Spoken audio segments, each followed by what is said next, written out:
हमरा देशवा के सुपर हिट लागे रे सुपर हिट लागे रे म्यूजिक बाय रिस्म सुपर हिट लागे रे हमरा देशवा के माल हम के सवा के माल हम में सवा के माल हसु गोढ़ावा के माल हसी चंदना के माल उ चंदनावा के माल ई अजीतवा के माल ऊपर में सवा के माल होली में नचाले को ठीक लागे रे बड़े सवा के माल सुपर हिट लागे रे हल्के सरिया के माल बड़ा निक लागे रे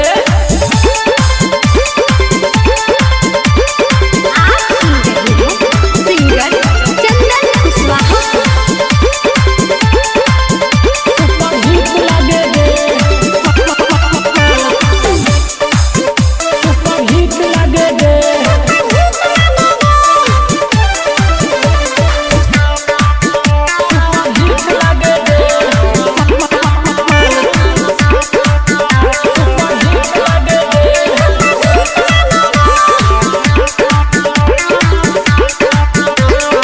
समृद्धि रिकॉर्डिंग स्टूडियो मुंबई होली में रंग खेले सुपर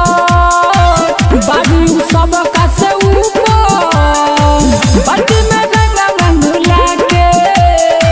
चल रे मियाज सब बना के खूब आई रे मजा मजा मजा कोनो मिली ना सजा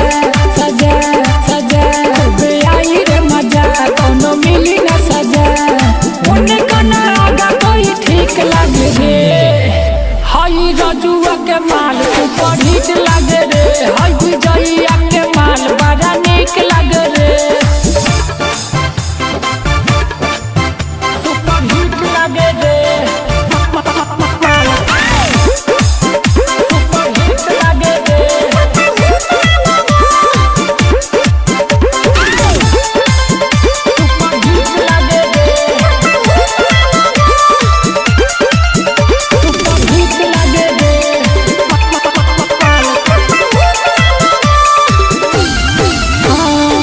किलर बउआ जी बउआ बोली न कवनो रे गौआ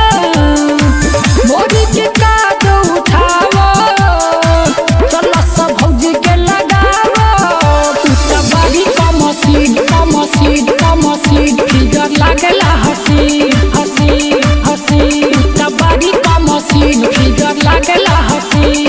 नए गल हवा एक नीक लागे रे हई दिल फावा के माल सुपर हिट लागे